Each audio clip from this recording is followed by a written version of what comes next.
قال رسول الله صلى الله عليه وسلم تركت فيكم أمرين لن تضلوا ما تمسكتم بهما কিতাব আল্লাহ ওয়া সুন্নাত রাসূলিহি। আল্লাহর নবী বলেন, আমি চলে গেলাম, দুইটা জিনিস দিয়ে গেলাম, যতদিন এই দুই জিনিস ধরে রাখবা ততদিন গোমরা হইবা না, পথভ্রষ্ট হইবা না। আর যদি এই দুই থেকে দূরে সরে যাও তাহলে কিন্তু ভ্রষ্ট হয়ে যাবা। অর্থাৎ নবীজির ইলমের মুজিজার সাথে উম্মতের সম্পর্ক লাগবে। আমাদের দেশের সমাজের মানুষ, সাধারণ মানুষের কাছে দামি হলো যার টাকা বেশি, যার ডিগ্রি বেশি, সে দামি। কিন্তু শরীয়তে ইসলামে নর হোক নারী হোক, যার ইলিম আছে সে দামি। তার সম্পর্ক নবীর মুজিজার সাথে হয়েছে, উম্মত হিসাবে সে দামি।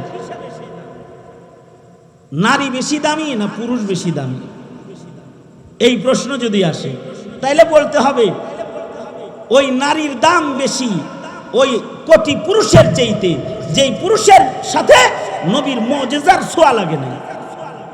আর যেই নারীর সাথে ইলিমের ছোঁয়া লেগেছে, এমন নারীর মূল্য 1 কোটি ইলিম সারা পুরুষের চাইতে ইলিমওয়ালা একটা নারীর মূল্য বেশি। আবার একজন আলেম পুরুষ যার কাছে ইলম আছে, কোরআন সুন্নাহ আছে, তার দাম ফজলুল আলিমি আলাল আবিদি কা ফজলি আলা আদনাকুম। রাবিয়াতুল বসরির কাছে এক যুবক গেছে, হযরত রাবিয়া বসরির কাছে যা বলতেছে, আম্মা জান, আপনার কাছে তো আসি নসিহা শুনতে। ইসলামের ইতিহাসে কিছু মহিয়সী নারী আছে যাদের কাছে পুরুষরাও যাদের দরজায় নসিহত শুনতে যেত, যেমন উম্মুল মুমিনিন আয়েশা সিদ্দিকা রাদিয়াল্লাহু আনহা, ওনার দরজায় হাজারো পুরুষ দ্বীন শিখার জন্য ভিড় করত। আব্দুল্লাহ ইবনে আব্বাস, আব্দুল্লাহ ইবনে মাসউদ, আব্দুল্লাহ ইবনে উমরের মতো এমন হাজারো সাহাবী ওনার ছাত্র। হযরত আয়েশা সিদ্দিকার শাগরেদ নারী, তার কাছে সাহাবীরা পড়তো, কারণ এই নারীর কাছে এমন ইলিম আছে যে ইলিম অন্য পুরুষের কাছেও নাই। নবীজির ঘরণী হওয়ার কারণে এমন কিছু ইলিম নবীর কাছ থেকে উনি পেয়েছেন যেটা 100 লাখ সাহাবী পায় নাই। ঘরোয়া মাসাইল এটা উনিই জানেন, জানতে হলে উনার দরজায় যেতে হবে। এ কারণে হযরত আয়েশার কাছে ছাত্র বেশি যাইত। যার কাছে ছাত্র বেশি যায় তার কাছে টাকাও বেশি লাগে। এ কারণে হযরত আয়েশাকে লম্বা লম্বা হাদিয়া দিত। আব্দুল্লাহ ইবনে আব্বাস একবার হযরত আয়েশাকে 1,80,000 দিরহাম একসাথে হাদিয়া দিছে। 1,80,000 দিরহাম মানে কি?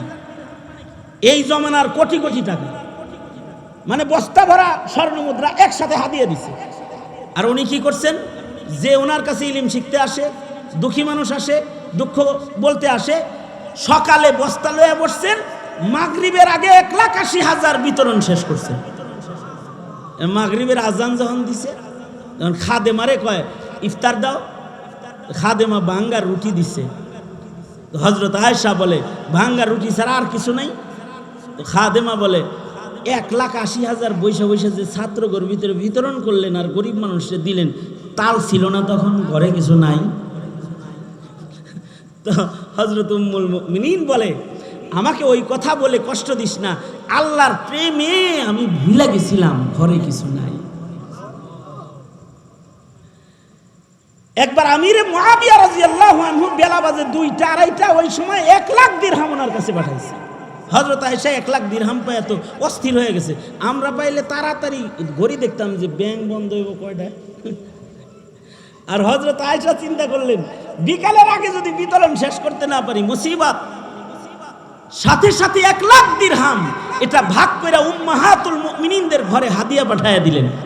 আর উম্মাহাতুল মুমিনিনগণ মাগরিবের আজানের আগে সব মানুষের ভেতরে বন্টন করে দিলেন। হযরত আয়েশার কাছে মানুষ বেশি যেত, এ কারণে ওনার কাছে টাকা হাদিয়াও বেশি যেত। আর একটা কারণও আছে,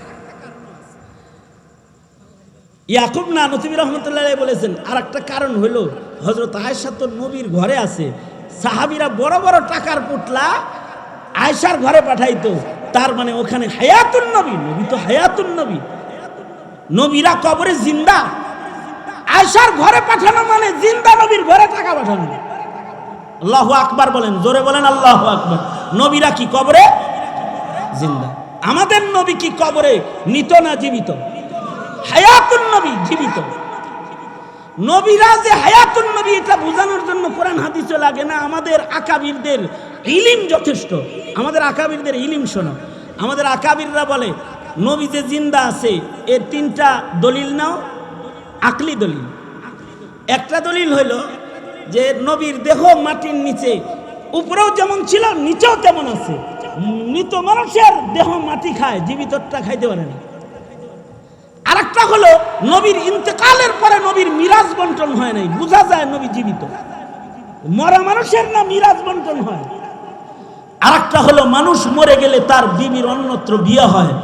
নবীর ইন্তেকালের পরে নবীর কোন বিবির অন্যত্র বিয়ে আল্লাহ হালাল করে নাই, জীবিত যে এ কারণে বিবি তো তারই আছে, বিয়া দেয় কেমনে আর এক জায়গায়? হায়াতুন নবী কবরে জিন্দা আছে। কবরে জিন্দা যেহেতু আছে, নবীর ঘরে আয়েশার ঘরে টাকা পাঠানো মানে জিন্দা পয়গম্বরের ঘরে পাঠানো টাকা। এ কারণে লম্বা লম্বা হাদিয়া তোহফা ওনার দরজায় দেয়া হতো। কিয়ামত পর্যন্ত হযরত আয়েশা সিদ্দিকার দরজার সামনে উম্মত যাবে সালাম দেওয়ার জন্য। কিয়ামত পর্যন্ত আল্লাহর রাসূলের দরজায় গিয়ে সালাম দেওয়ার জন্য উম্মত যায় দরজায় দাঁড়ায় থাকে। এই আয়েশা সিদ্দিকা রাদিয়াল্লাহু আনহা, ওনার কাছে কোটি কোটি টাকা যেত আর উনি হাদিয়া দিয়ে দিত। এ কারণে আমাদের দেশের মুহতামিম যারা, এদের কাছে গোপনে টাকা দেয়। যেমন আলী আকবর শাহ হুজুর আছে, বড় মাদ্রাসার মুহতামিম, আমাদের আব্দুল্লাহ মামা আছে, বড় হুজুর যারা আছে, এদের কাছে টাকাওয়ালারা গোপনে যায় কোটি কোটি টাকা দিয়ে এসে বলে কারোর কাছে বললেন না, ছাত্র করে খাওয়াই দিয়ে। কারণ কারণ ওনাদের ছাত্র তালবে ইলম বেশি, ওনাদের টাকার দরকার আছে বেশি। হযরত রাবিয়া বসরির কাছে এরকম লোকজন যাইত। হযরত রাবিয়ার কাছে এক যুবক যায় বলতেছে, আম্মা জান আপনার কাছে ইলম শিখতে আসি, কিন্তু ঠকে গেছেন, জীবনে ঠকছেন। কেন? যদি খালি পুরুষ হয়ে জন্মাইতেন তাইলে না জিততেন, নারী হয়ে জন্মাইছেন দেখে আসি, কিছু কথা জানি না চলে যাই, আর পুরুষ হইলে ইমামতিটা করতেন, মসজিদে বয়ে থাকতেন, ইমামতি করতেন, জিততেন। ঠকে গেছেন তো। তার মানে কি তোমার নজরে কি পুরুষের দাম বেশি না মহিলার দাম বেশি? যুবক বলে আমার দৃষ্টিতে পুরুষের দাম বেশি, মহিলার দাম কম। রাবিয়া বসরি বলে পুরুষের দাম বেশি, মহিলার দাম কম।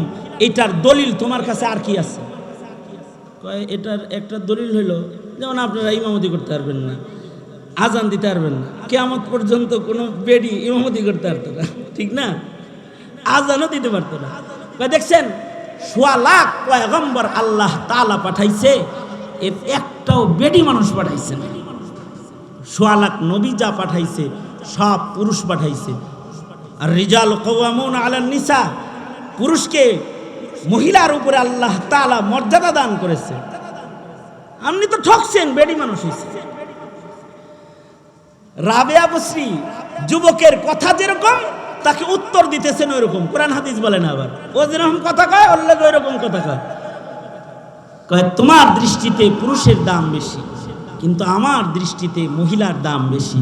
কারণ দুনিয়ার কোন পুরুষ মায়ের পেট ছাড়া আসতে পারে নাই, বাপ ছাড়া 2-1 আইছে। ঈসা আলাইহিস সালাম বাপ ছাড়া আইছে, কিন্তু মহিলার পেট ছাড়া আসতে পারে নাই। আবার জান্নাতকে আল্লাহ তাআলা নারীদের পায়ের নিচে রেখেছে, বাপের পায়ের নিচে রাখে নাই। আবার ছেলেরে খেদমতের বেলায় মায়ের নামই 3 বার কয়, বাপের নাম 4 নম্বরে কয়। তুমি কি জিতছ না ঠকছ বলো তো দেখি? এ কয় আমি ঠকছি।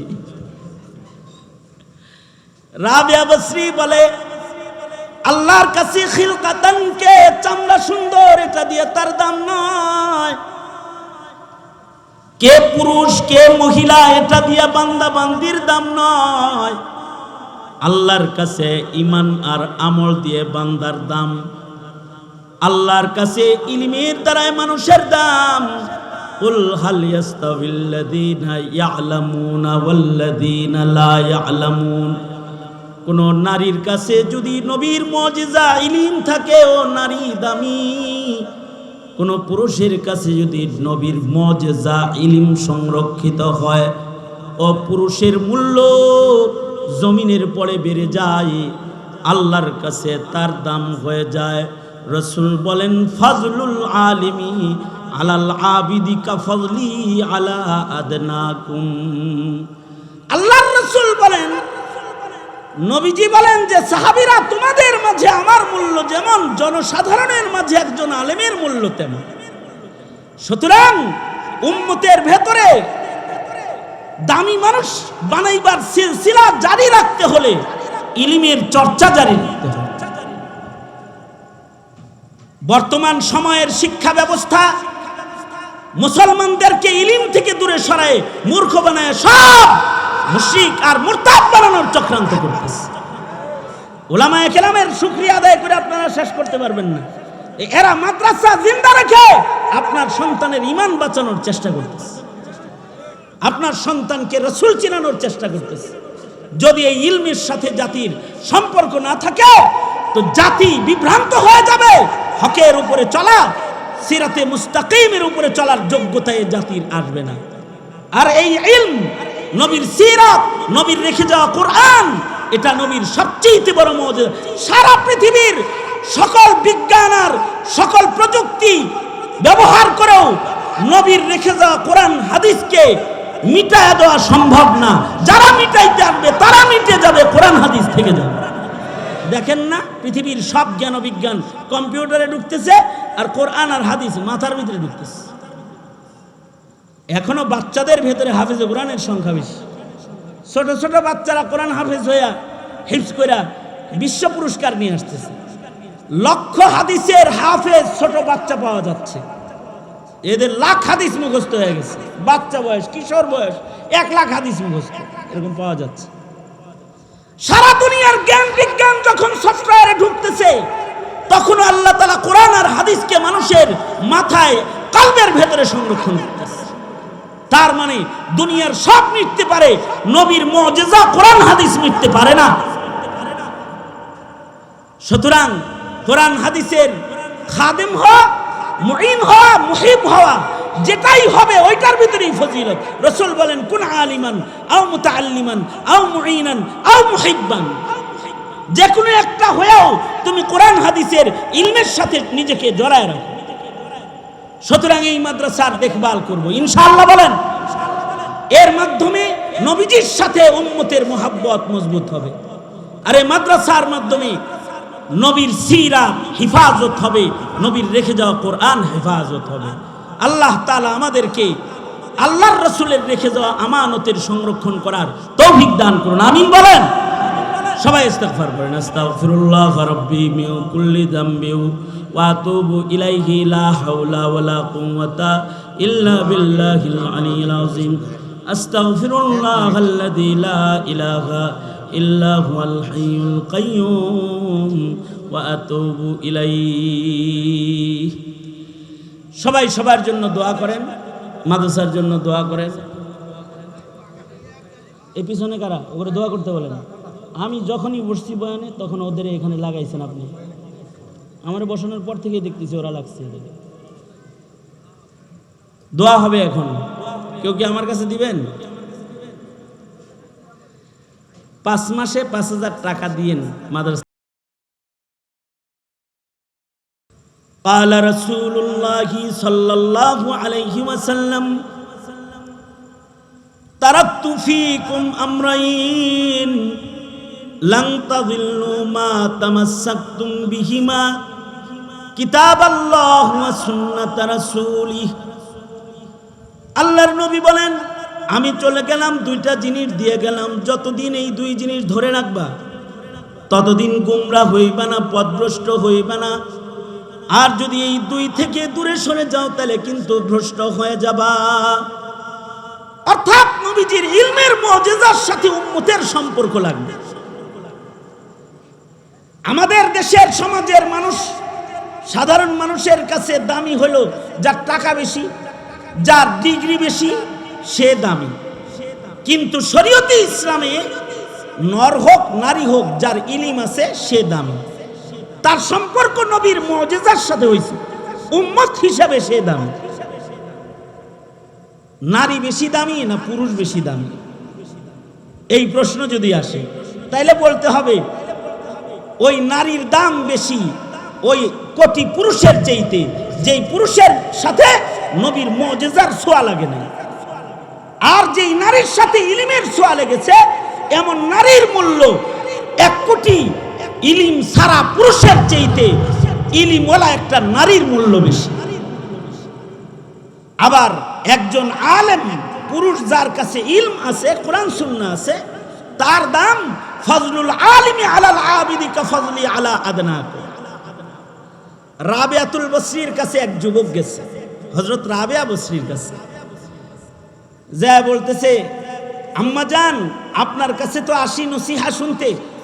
ইসলামের ইতিহাসে কিছু মহিয়সী নারী আছে যাদের কাছে পুরুষরাও যাদের দরজায় নসিহত শুনতে যেত, যেমন উম্মুল মুমিনিন আয়েশা সিদ্দিকা রাদিয়াল্লাহু আনহা, ওনার দরজায় হাজারো পুরুষ দ্বীন শিখার জন্য ভিড় করত। আব্দুল্লাহ ইবনে আব্বাস, আব্দুল্লাহ ইবনে মাসউদ, আব্দুল্লাহ ইবনে উমরের মতো এমন হাজারো সাহাবী ওনার ছাত্র। হযরত আয়েশা সিদ্দিকার শাগরেদ নারী, তার কাছে সাহাবীরা পড়তো, কারণ এই নারীর কাছে এমন ইলিম আছে যে ইলিম অন্য পুরুষের কাছেও নাই। নবীজির ঘরণী হওয়ার কারণে এমন কিছু ইলিম নবীর কাছ থেকে উনি পেয়েছেন যেটা 100 লাখ সাহাবী পায় নাই। ঘরোয়া মাসাইল এটা উনিই জানেন, জানতে হলে উনার দরজায় যেতে হয়। এ কারণে হযরত আয়েশার কাছে ছাত্র বেশি যাইত। যার কাছে ছাত্র বেশি যায় তার কাছে টাকাও বেশি লাগে। এ কারণে হযরত আয়েশাকে লম্বা লম্বা হাদিয়া দিত। আব্দুল্লাহ ইবনে আব্বাস একবার হযরত আয়েশাকে 1,80,000 দিরহাম একসাথে হাদিয়া দিছে। 1,80,000 দিরহাম মানে কি? এই জমানার কোটি কোটি টাকা, মানে বস্তা ভরা স্বর্ণ মুদ্রা একসাথে হাদিয়া দিছে। আর উনি কি করছেন, যে ওনার কাছে ইলম শিখতে আসে, দুঃখী মানুষ আসে, দুঃখ বলতে আসে, সকালে বস্তা লয়ে বসছেন, মাগরিবের আগে 1,80,000 বিতরণ শেষ করছেন। মাগরিবের আজান যখন দিছে, যখন খাদেমারে কয় ইফতার দাও, খাদেমা ভাঙ্গা রুটি দিছে। হযরত আয়েশা বলে ভাঙ্গা রুটি ছাড়া আর কিছু নাই? তো খাদেমা বলে 1,80,000 বৈশা বৈশা যে ছাত্রঘর ভিতরে বিতরণ করলেন আর গরিব মানুষকে দিলেন, তাল ছিল না তখন, ঘরে কিছু নাই? তো হযরত উম্মুল মুমিনিন বলে, আমাকে ওই কথা বলে কষ্ট দিস না, আল্লাহর প্রেমে আমি ভুলে গেছিলাম ঘরে কিছু নাই। একবার আমিরে মুআবিয়া রাদিয়াল্লাহু আনহু বেলা বাজে 2টা 2:30, ওই সময় 1 লাখ দিরহাম ওনার কাছে পাঠাইছে। হযরত আয়েশা 1 লাখ দিরহাম পায় তো অস্থির হয়ে গেছে। আমরা পাইলে তাড়াতাড়ি ঘড়ি দেখতাম যে ব্যাংক বন্ধ হইব কয়টা। আর হযরত আয়েশা চিন্তা করলেন বিকালের আগে যদি বিতরণ শেষ করতে না পারি মুসিবত। সাথে সাথে 1 লাখ দিরহাম এটা ভাগ করে উম্মাহাতুল মুমিনিনদের ঘরে হাদিয়া পাঠায়া দিলেন। আর উম্মাহাতুল মুমিনিনগণ মাগরিবের আজানের আগে সব মানুষের ভেতরে বন্টন করে দিলেন। হযরত আয়েশার কাছে মানুষ বেশি যেত, এ কারণে ওনার কাছে টাকা হাদিয়াও বেশি যেত। আর একটা কারণও আছে, ইয়াকুব নানুতুবি রহমতুল্লাহ আলাইহি বলেছেন, আর একটা কারণ হলো হযরত আয়েশা তো নবীর ঘরে আছে, সাহাবীরা বড় বড় টাকার পুটলা আয়েশার ঘরে পাঠাইতো, তার মানে ওখানে হায়াতুন নবী, নবী তো হায়াতুন নবী, নবীরা কবরে জিন্দা, আয়েশার ঘরে পাঠানো মানে জিন্দা নবীর ঘরে টাকা পাঠানো। আল্লাহু আকবার বলেন, জোরে বলেন আল্লাহু আকবার।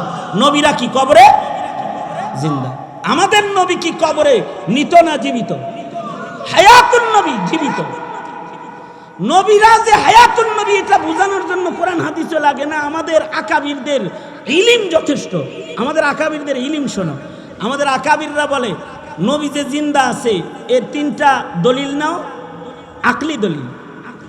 একটা দলিল হইল যে নবীর দেহ মাটির নিচে, উপরেও যেমন ছিল নিচেও তেমন আছে, মৃত মানুষের দেহ মাটি খায়, জীবিতটা খাইতে পারে না। আর একটা হলো নবীর ইন্তেকালের পরে নবীর মিরাজ বন্টন হয় নাই, বোঝা যায় নবী জীবিত। মরা মানুষের না মিরাজ বন্টন হয়। আর একটা হলো মানুষ মরে গেলে তার বিবির অন্যত্র বিয়ে হয়, নবীর ইন্তেকালের পরে নবীর কোন বিবির অন্যত্র বিয়ে আল্লাহ হালাল করে নাই। জীবিত যে, এ কারণে বিবি তো তারই আছে, বিয়ে দেয় কেমনে আর এক জায়গায়? হায়াতুন নবী কবরে জিন্দা আছে। কবরে জিন্দা যেহেতু আছে, নবীর ঘরে আয়েশার ঘরে টাকা পাঠানো মানে জিন্দা পয়গম্বরের ঘরে পাঠানো টাকা। এ কারণে লম্বা লম্বা হাদিয়া তোহফা ওনার দরজায় দেয়া হতো। কিয়ামত পর্যন্ত হযরত আয়েশা সিদ্দিকার দরজার সামনে উম্মত যাবে সালাম দেওয়ার জন্য। কিয়ামত পর্যন্ত আল্লাহর রাসূলের দরজায় গিয়ে সালাম দেওয়ার জন্য উম্মত যায় দরজায় দাঁড়ায় থাকে। এই আয়েশা সিদ্দিকা রাদিয়াল্লাহু আনহা, ওনার কাছে কোটি কোটি টাকা যাইতো আর উনি হাদিয়া দিয়ে দিত। এ কারণে আমাদের দেশের মুহতামিম যারা, এদের কাছে গোপনে টাকা দেয়। যেমন আলী আকবর শাহ হুজুর আছে, বড় মাদ্রাসার মুহতামিম, আমাদের আব্দুল্লাহ মামা আছে, বড় হুজুর যারা আছে, এদের কাছে টাকাওয়ালারা গোপনে যায় কোটি কোটি টাকা দিয়ে আইসা বলে, কারোর কাছে বললেন না, ছাত্র করে খাওয়াই দিয়ে। কারণ কারণ ওনাদের ছাত্র তালবে ইলম বেশি, ওনাদের টাকার দরকার আছে বেশি। হযরত রাবিয়া বসরির কাছে এরকম লোকজন যাইত। হযরত রাবিয়ার কাছে এক যুবক যায় বলতেছে, আম্মা জান, আপনার কাছে ইলম শিখতে আসি, কিন্তু ঠকে গেছেন, জীবনে ঠকছেন। কেন? যদি খালি পুরুষ হয়ে জন্মাইতেন তাইলে না জিততেন, নারী হয়ে জন্মাইছেন দেখে আসি, কিছু কথা জানি না চলে যাই, আর পুরুষ হইলে ইমামতিটা করতেন, মসজিদে বয়ে থাকতেন, ইমামতি করতেন, জিততেন, ঠকে গেছেন। তো তার মানে কি, তোমার নজরে কি পুরুষের দাম বেশি না মহিলার দাম বেশি? যুবক বলে, আমার দৃষ্টিতে পুরুষের দাম বেশি, মহিলার দাম কম। রাবিয়া বসরি বলে, পুরুষের দাম বেশি, মহিলার দাম কম, এটার দলিল তোমার কাছে আর কি আছে? কয়, এটার একটা দলিল হইলো, যেমন আপনারা ইমামতি করতে পারবেন না, আজান দিতে পারবেন না, কিয়ামত পর্যন্ত কোনো বেডি ইমামতি করতে পারতো না, ঠিক না? আজানও দিতে পারতো না।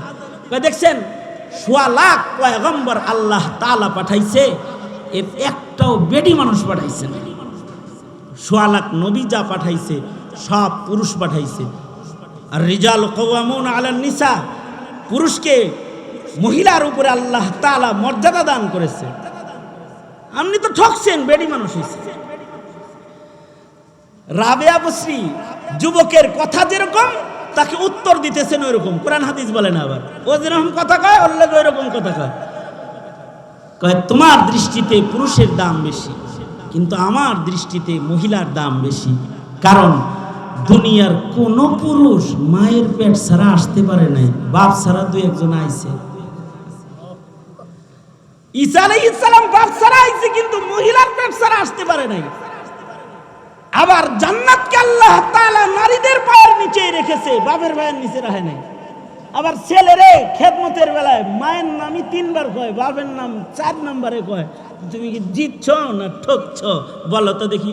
এ কয়, আমি ঠকছি। রাবিয়া বসরি বলে, আল্লাহর কাছে খিলকাতান কে চামড়া সুন্দর, এটা দিয়ে তার দাম নয়।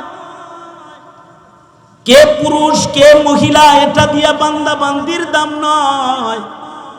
আল্লাহর কাছে ঈমান আর আমল দিয়ে বান্দার দাম। আল্লাহর কাছে ইলমের দ্বারাই মানুষের দাম। কুল হাল ইয়াস্তাবিল্লাযীনা ইয়ালামুনা ওয়াল্লাযীনা লা ইয়ালামুন। কোন নারীর কাছে যদি নবীর মুজিজা ইলম থাকে, ও নারী দামি।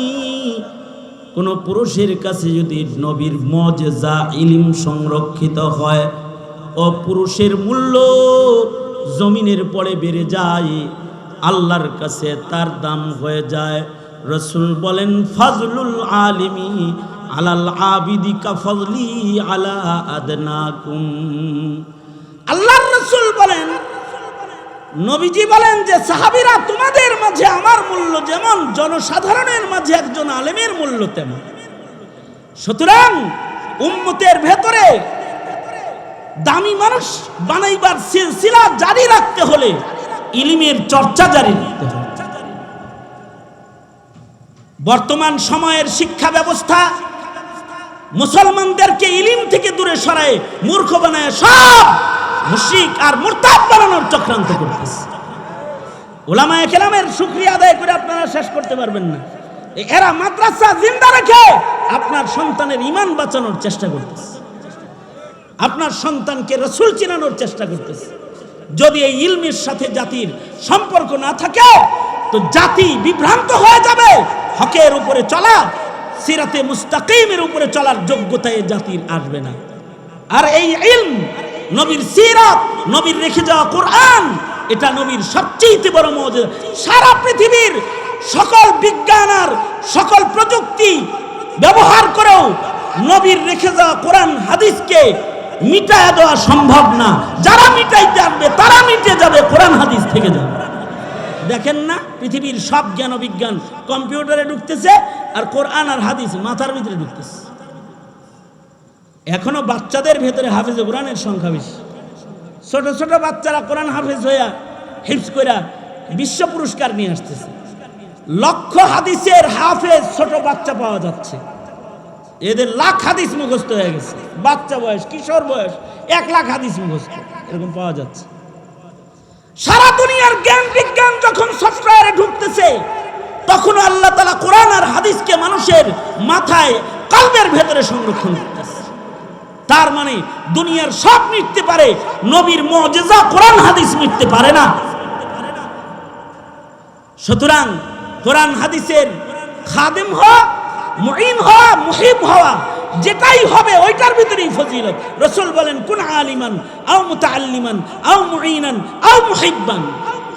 যে কোনো একটা হয়েও তুমি কোরআন হাদিসের ইলমের সাথে নিজেকে জড়ায় রাখো। সুতরাং এই মাদ্রাসার দেখভাল করব ইনশাআল্লাহ। বলেন, এর মাধ্যমে নবীজির সাথে উম্মতের মুহাব্বত মজবুত হবে। আর এই মাদ্রাসার মাধ্যমে নবীর সিরাত হিফাজত হবে, নবীর রেখে যাওয়া কোরআন হেফাজত হবে। আল্লাহ তাআলা আমাদেরকে আল্লাহর রাসূলের রেখে যাওয়া আমানতের সংরক্ষণ করার তৌফিক দান করুন, আমিন বলেন। সবাই ইস্তিগফার করেন। আস্তাগফিরুল্লাহ রাব্বি মিন কুল্লি যামবি ওয়া আতুবু ইলাইহি লা হাওলা ওয়ালা কুওয়াতা ইল্লা বিল্লাহিল আলিয়্যিল আযীম। আস্তাগফিরুল্লাহাল্লাযী লা ইলাহা ইল্লা হুয়াল হাইয়ুল কাইয়্যুম ওয়া আতুবু ইলাইহি। সবাই সবার জন্য দোয়া করেন, মাদ্রাসার জন্য দোয়া করেন। এই পিছনে কারা? ওরে দোয়া করতে বলেন। আমি যখনই বসছি বয়ানে তখন ওদের এখানে লাগাইছেন আপনি। আমার বসানোর পর থেকেই দেখতেছি ওরা লাগছে। দোয়া হবে এখন। কেউ কি আমার কাছে দিবেন? 5 মাসে 5,000 টাকা দিয়েন মাদ্রাসা।